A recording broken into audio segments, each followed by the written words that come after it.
আমি এখন যে জায়গায় আছি এটা হচ্ছে নাপোলির যত বড় বড় অফিস আদালত মানে যত কাজ কাম করা হয় এদিকে আসলে করা হয়।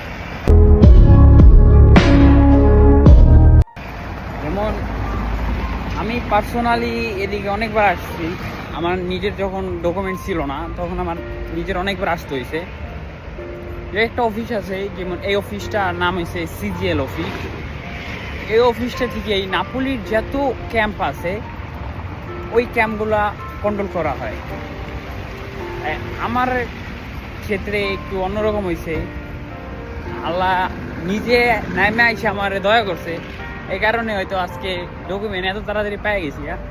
কারণ আমার সাথে আসা লোক অনেক লোক আছে, ওরা হয়তো আমার আগে ক্যাম্পে ঢুকছে কিন্তু এখনো কাগজই পায় নাই। সব কপাল, এই কারণে আল্লাহর শুকরিয়া করতে হয়। আসলে এই জায়গাটায় আপনি মূলত দেখতে পারবেন যে অনেক কাজিনো মানে অনেক গ্যাঞ্জাম। কারণ এই জায়গায় সব ধরনের স্থানীয়ই লোক, এই জায়গায় ওরা নিজেরা বিজনেস করে থাকে। কেউ নেশার বিজনেস করে, কেউ ভালো বিজনেস করে। Actually is different. এই কারণে এই জায়গাটায় একটু এত কাজিনো, বাট এটা কিন্তু একটা খুবই ভদ্র লাগায়। যেটা হচ্ছে মনে করেন আপনি এই জায়গায় সব অফিস আদালত এই ধরনের জায়গা, কিন্তু জায়গাটা যদি আপনি দেখতে চান খুবই নোংরা। মানে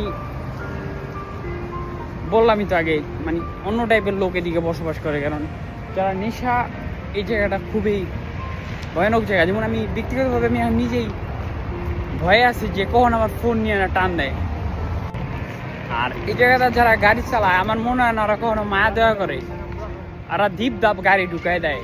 এই রাস্তায় বেয়ে 1 মিনিট সুযোগ পাবেন না। কারণ এদিকে কোনো মানুষ অপেক্ষা করে না কোনো গাড়ি যায় পাস হইবে, এই অপেক্ষা কখনই করে না। আর গাড়িওয়ালাও কখনো অপেক্ষা করে না যে মানুষ পাস হইবে।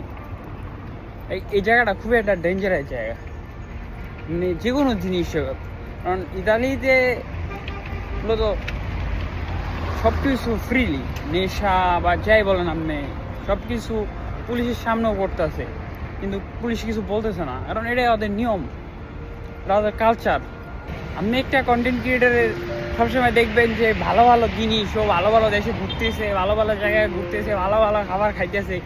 বাট এই ভালো ভালো খাবার খাওয়া, ভালো ভালো দেশে ঘোরা, ভালো ভালো ভিডিও করা, এর পিছনেও একটা গল্প থাকে যেটা আপনি পার্সোনালি দেখেন না কখনোই। কারণ প্রতিটা দেশেরই একটা খারাপ দিক, একটা ভালো দিক আছে।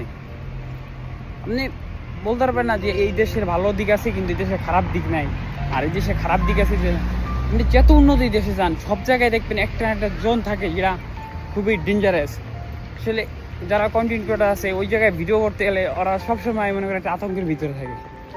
মানে যে একটা বড় বড় কন্টেন্ট ক্রিয়েটর যারা, ওরা মনে করেন ওদের সাথে দামি দামি ক্যামেরা, দামি দামি ফোন থাকে, অনেক জিনিসপত্র থাকে যেটা যদি ওই মুহূর্তে চুরি হয়ে যায় বা নিয়ে যায় কোনো চোরে, এটা ওর ব্যক্তিগতভাবে অনেক বড় একটা ক্ষতি হয়ে যাবে। আমি একটা জিনিস খেয়াল করছি যে চোরেও যে চুরি করে ও মানুষ দেখে অ্যাটাক করে। আপনি যদি স্ট্রংলি ভাবে হাঁটাচলা করেন, মানে চারদিকে চোখ খোলা রেখে হাঁটাচলা করেন, আপনার কখনোই চোরে অ্যাটাক করবে না। আপনি যদি রাস্তা দিয়ে ঘুমায় হাঁটেন, চোখ বন্ধ করে ঝিমা হয়তো চোরে অ্যাটাক করবে, এটা নর্মাল বিষয়।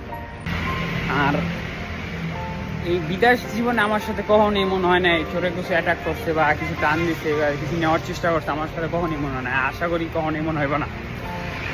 যদি হয় এটা দুঃখজনক। আর আমারটাই নিতে হইলে আমার থেকে ভালো মানুষ হইতে হইব, তারপরে আমারটা নিতে হইব।